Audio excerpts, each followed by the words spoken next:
He's so funny. You so funny. You so funny. That's right. We're not supposed to. Look at the difference in your notes and my notes. I feel inadequate here. Yeah, it's just because you're so seasoned. And So seasoned. Does that mean I'm old? nope, experience. You got a lot of experience. Experience.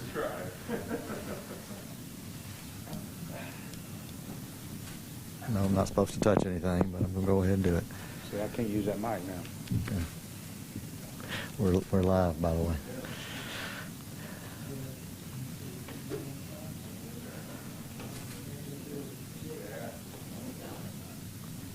If the media is ready, we'll go ahead and get started.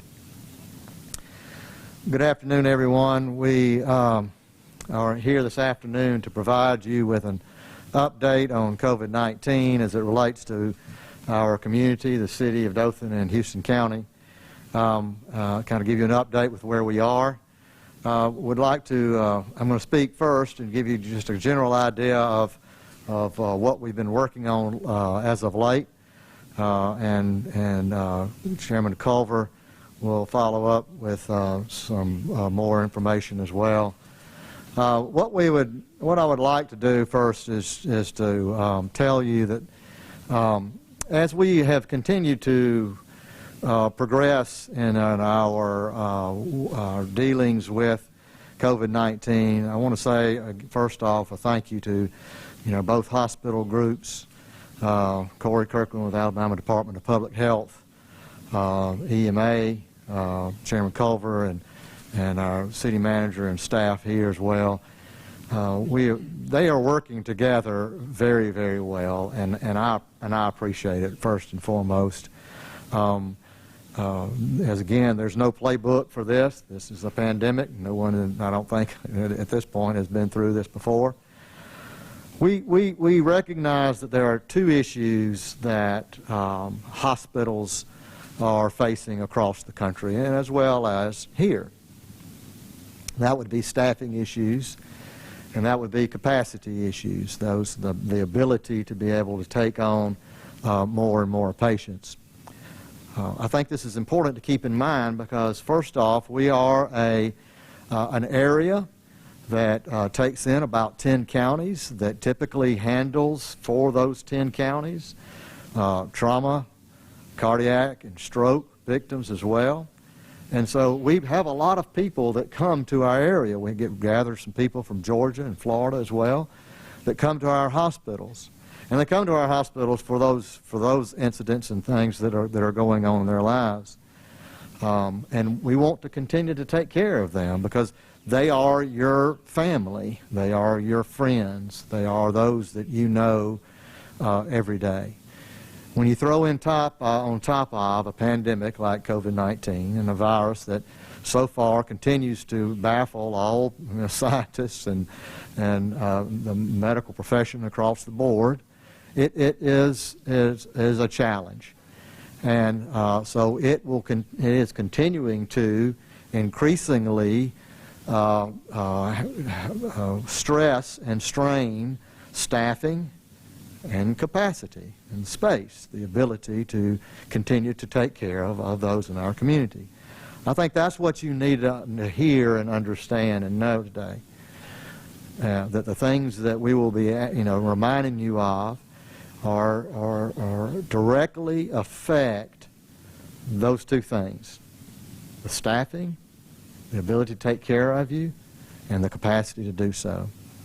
I want to thank our group. We have a pandemic operational group that gets together, and they have gotten together over the last few days. We were asked to do some forward thinking and be proactive in what we do, and I want to just mention those that were a part of that group: Southeast Health, Alabama Department of Public Health, Dothan Communications, Houston County EMA, Dothan Fire Department, E911, the city represented by our Assistant City Manager, Flowers Hospital, and Pilcher Ambulance. And they have gotten together and they had challenged us to come up with some alternate care site as a part of that plan to be prepared. We would hope that that is the very, very last lever that would ever have to be pulled. would be an alternate care site. It is by far easier and better to treat those on site as far as staffing goes and as far as the capacity to do so. But we've pulled that group together. They've done a tremendous job in a very short time, and we have that paperwork in place. And if it ever gets to that point, we will have that part of our surge capacity plan in place. And so I want to thank that group because they did a tremendous job in pulling all of that together. Again, I want to tell you that wearing face masks, cloth coverings, sanitizing, physical distancing when you're in public helps us to take care of one another. And so I want to yield the mic to Chairman Culver and ask him to cover a few of the items as well. Chairman Culver? Well, he just said what I was going to tell you, so I'll just take questions. No, just kidding. This is a very serious time we live in. Y'all all know I've been doing this, some of you may say too long, but we've never experienced a time like this, where we can't plan for what's going to happen 2 weeks from now because we don't know what's going to happen 2 weeks from now. It makes it extremely hard on our citizens. It makes it hard on government. But one of the more difficult things to me is it makes it hard on socially and on our citizens as they have relations with each other. I'm seeing a lot of real tense communications, a lot of real tense relations out there. And you know, folks, we need to think about what's going on here. Okay, you want me to take my mask off? I'm not. We need to take care of each other. We need to think about our loved ones. We may feel, some of us out there may feel that, you know, all those numbers out there are wrong. This is all some devised effort by somebody off in Washington or somewhere. But if you go with some of these folks when they leave here, they can show you family members who don't really care what those numbers say. They can show you family members who are sick and dying. We need to care about those people. I don't think it's too much to ask to wear a mask, if not for you, for the family members of all those folks in our hospitals that Mark just talked about. We're not asking much. The governor's not asking much. We think we need to take every step possible to keep our people safe. That's all we're asking you to do. The governor's order runs out next week. We don't know what she's going to do. I'm expecting, I think we're all expecting possibly some changes. Certainly we think it'll be extended. I think most of you saw this morning where the ABC board tightened up some requirements on alcoholic beverages being served.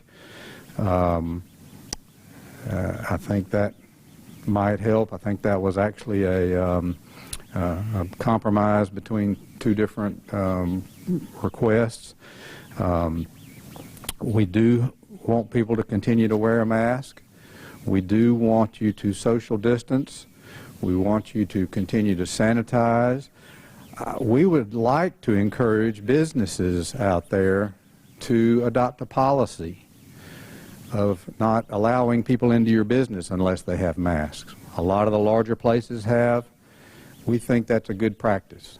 The governor's order currently says we have to wear masks. Not everybody is going by that. We would encourage businesses to pick up the mantra and say you don't allow anyone in your facility unless they're wearing a mask. To me, the numbers that people argue about don't matter. It really doesn't matter. When you can walk out there, I would dare say if I asked y'all to raise your hand, everybody in here knows somebody that's been sick. If we'd asked you that at our last press conference, which was about a month ago, that probably wouldn't have been the case. It's out there. We all know about it. Let's do our part. Let's do it right. And to me, most importantly, let's be kind to each other. Let's do this thing and get it over with and get on about our lives. You can't do it, though, unless you do the right thing. That's all Mark and I are asking in the community and the hospitals. These guys are facing critical issues. Let's help them get past that. Mark? We'll open up for some questions. I think I did fail to mention that our nursing homes as well have been hit hard, and they are the most vulnerable, and so that's a concern as well. And so we need to keep that on our mind as well. That those that are having to be taken there. It's a large number. It has changed in 2 weeks, drastically changed in 2 weeks. And so we just want you to be careful and cautious out there. We'll be glad to take some questions at this time, and if it's above our pay grade, we have medical staff here as well Doesn't take much to answer some questions. Yes, sir. This one you can answer, both of you can answer.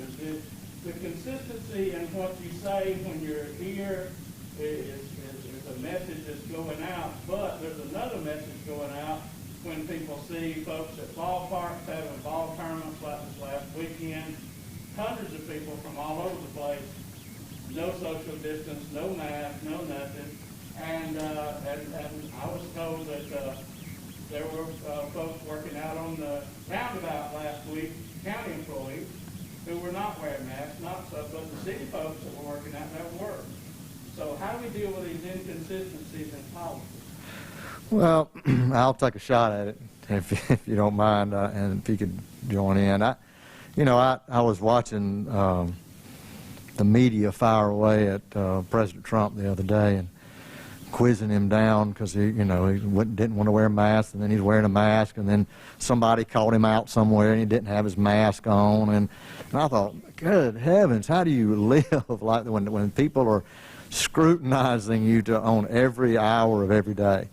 I think the way I would answer that is if more of us would on a consistent basis try to practice this. It's not going to take much. If you're out in public, you wear it.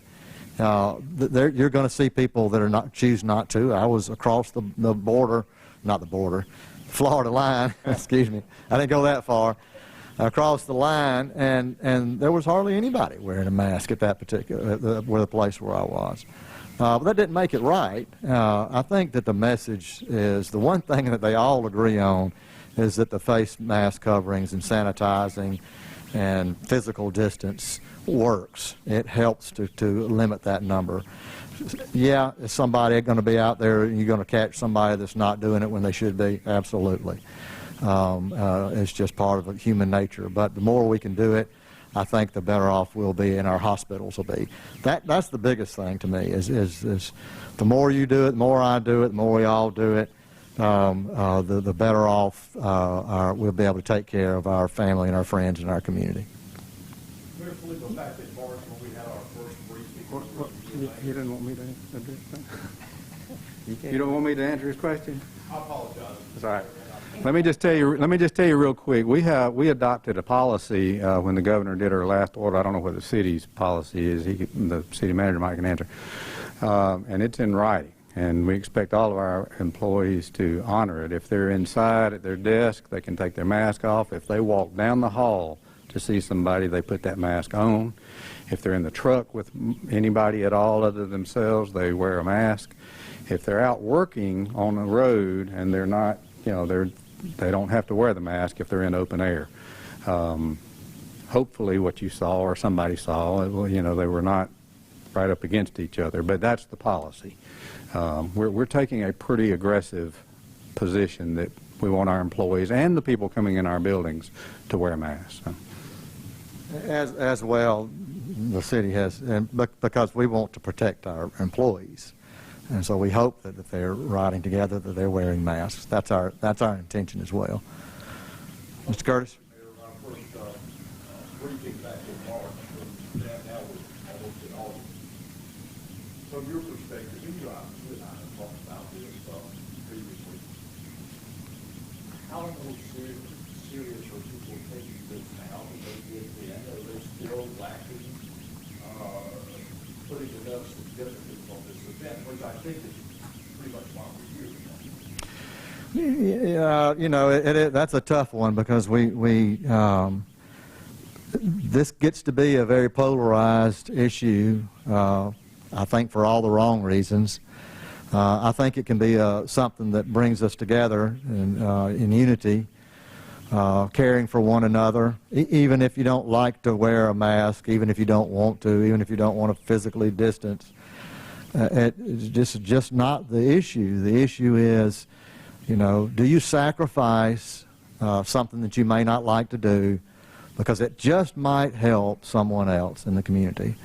And I think that would be my perspective and my message.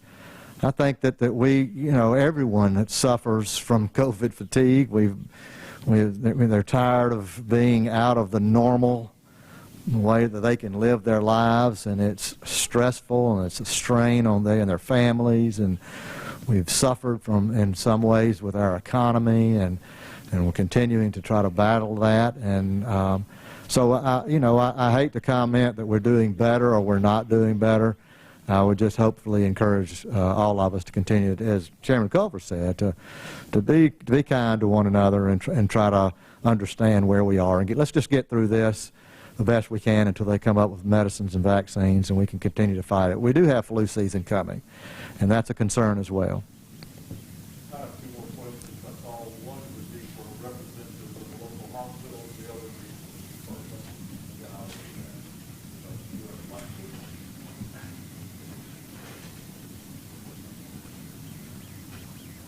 Okay. Representative one. You cannot speak for flowers. So Right. They're here. Flowers are here. So my question is just simply, how much of capacity are we on our beds that we need for patients who suffer for this, the IC time? Are we going to run out? I don't know how to answer this question. Okay.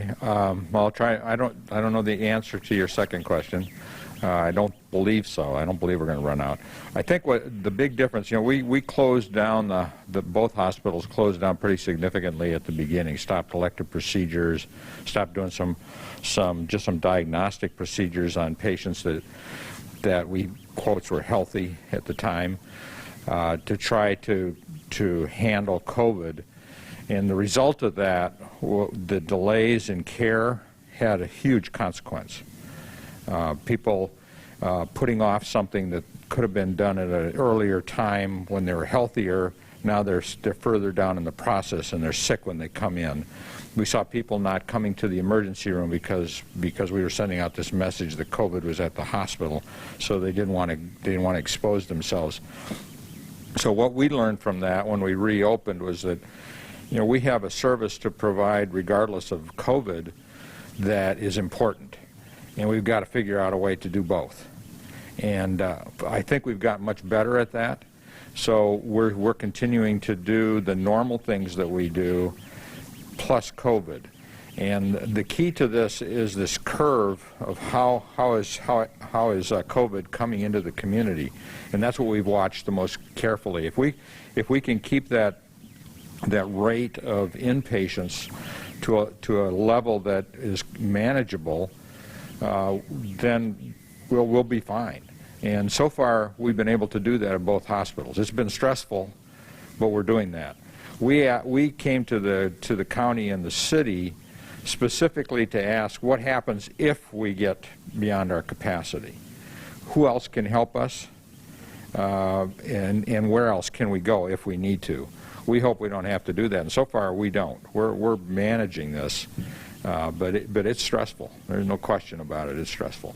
So based upon what you know today, and I understand you don't know tomorrow, what's going to happen, do you think there is adequate beds at those hospitals to Yes. accommodate? Yeah, I think the biggest strain right now for us is critical care. Have we been off critical care diversion? We've been on critical care diversion for over a week, I think. And so we're struggling internally. We're trying to expand critical care coverage. And a lot of that is not physical plant. That's people who know how to take care of critically ill patients. That's been the biggest strain for us, and we're looking at alternatives on how to expand our critical care capability and manage those patients. We don't like being on critical care diversion because it's not good for the community, especially if both hospitals are on critical care diversion, then there really isn't any. That just means we're both at capacity. So that's been the biggest struggle for us, but we think we're going to be able to manage that internally.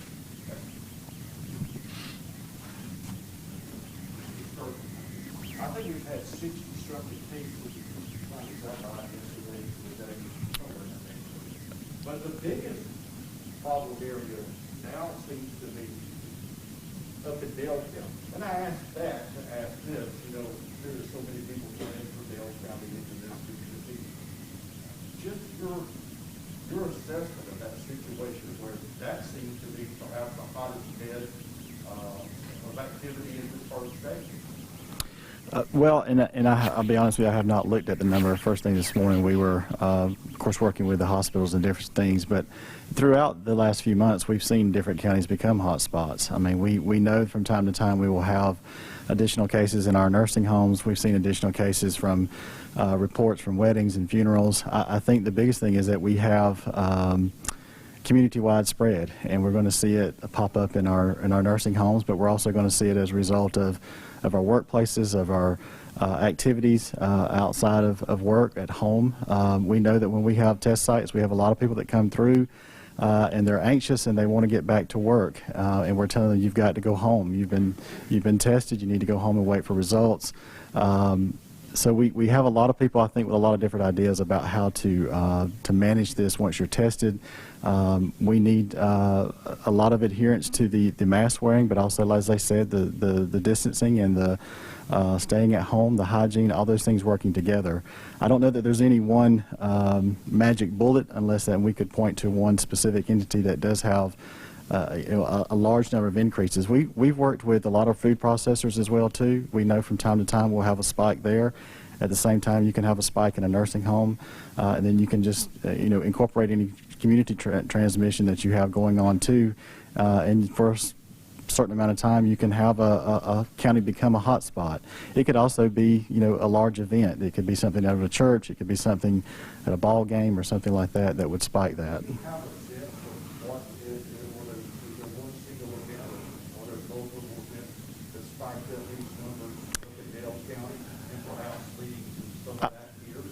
I don't know of anything specific to Dale County. I know what we see from week to week with our testing and with complaints and things that come in. We know that have some restaurants from time to time that do a good job and some that don't with mask wearing, but that's also a lot of other businesses. Again, we have some food processors that just due to the fact, and some other businesses due to the fact the type of work they do, they're going to be in close contact. The ones that we've all tried to work with, I think, are honestly doing their best to mitigate that inside the workspace. They're testing them, they're wearing masks, they're doing all the barriers and things they can do. It's really important, though, when we leave work that we, as we said at the meeting the other day, we keep a close circle. I think it's important that, especially with nursing homes, if you work in one, when you leave there, it's critically important what you do when you leave, wearing a mask, your hygiene, maybe not, going to certain stores if they're not doing a good job. I mean, just little things like that to keep you well so that when you go back to your workplace, you stay well. There's going to be a lot of things, I think, that contribute to this, and with ball games and things coming on, we're going to see some spikes in different places.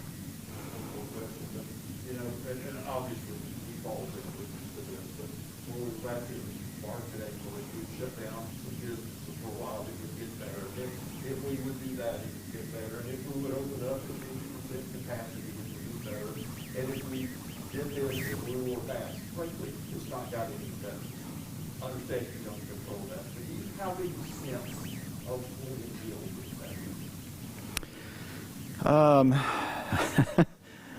We could all put our heads together on that one. I really don't. I think the important thing for us to remember right now is that we have some good common sense guidelines that we can go by. Number one, wear your mask. When you're in public, wear your mask.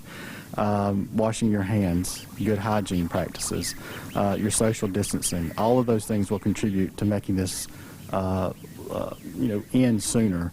I'll have to leave the vaccines and the other things to the people that know more about them. But the best thing that we can all do, businesses, the public, everyone, wear your mask, social distance, stay at home as much as you can, keep a close circle. All those things will contribute to making this go away sooner.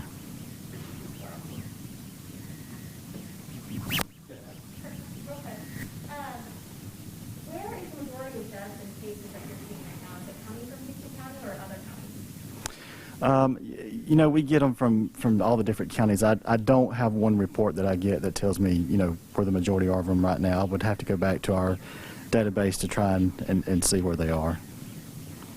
It's going to vary from 1 week, from 1 month to the next.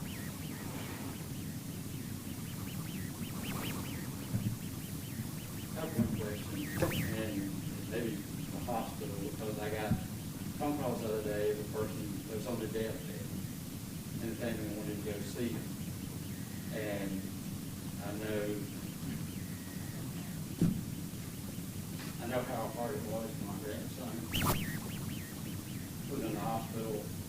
It took all I could keep from showing Ricky Stone and getting in there to see him. So, what do you say to the families whose loved ones is in the hospital in bad shape and you don't let them in?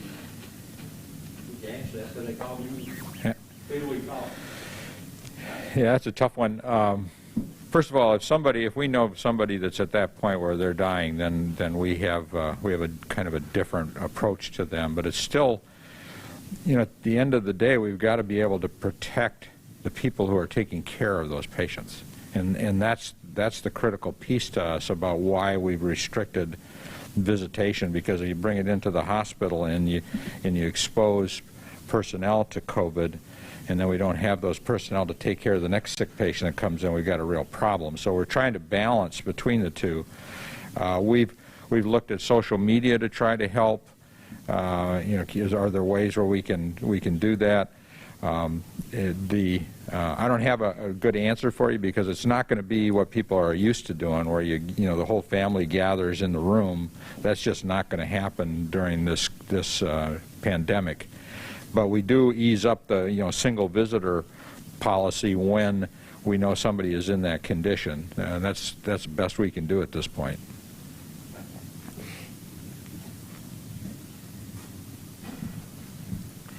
Any other questions? All right. Well, I want to thank everyone for being here again today. This is tough times. It's a tough question, but it's part of where we are. That if we do have a surge in cases, you guys have a plan in place as to where hospitals and everybody will be bringing patients? Where is that? So in our report that this put together earlier, we have identified 3 different places that we would have for alternate care sites, and that would be the eye surgery center. And the second would be the Surgery Center South, which is right next door to it. And then last would be Westgate Gym. It's been set up in the past for hurricane evacuations. It's been meets a lot of the EMA and FEMA's precautions and things that we need to do. So those would be the 3 sites that we'll be submitting as we move forward. If we ever get to that point, it will not only be a space issue again, it will be a staffing issue first and foremost, and then we are really going to be in a dire situation at that point. We don't want to get to there. That's not where we want to be, and so we want to do everything we can to encourage people that we're not going to be there. Do you think a city shutdown will happen before we got to that point? Well, the city, we're going to continue to follow the Alabama Department of Public Health and the governor's recommendations. They're who we answer to, and we will continue to do that for the time being. Again, this is tough times. I was, Ricky's question about seeing a loved one in the hospital, and you ride by some of these, churches, and I see funerals where there's only the hearse and, you know, one or two cars out there, and it's sad. And it saddens in my heart to see, you know, that weddings that are small and people can't get together. We want to do what's right for one another. So I'm appealing to you to do that today. We don't want to shut down businesses. I'm not going to. It's vitally important that we continue to work, and it's vitally important that we continue to try to have our children to do the things that they want to do. We've got some tough situations that are coming up. You have school that's coming up before long. We have the flu season that'll be upon us as well. And so let's just continue to try to be one community taking care of one another. Thank you again for being here, and thank you, the media, for being in our press conference. Thank you.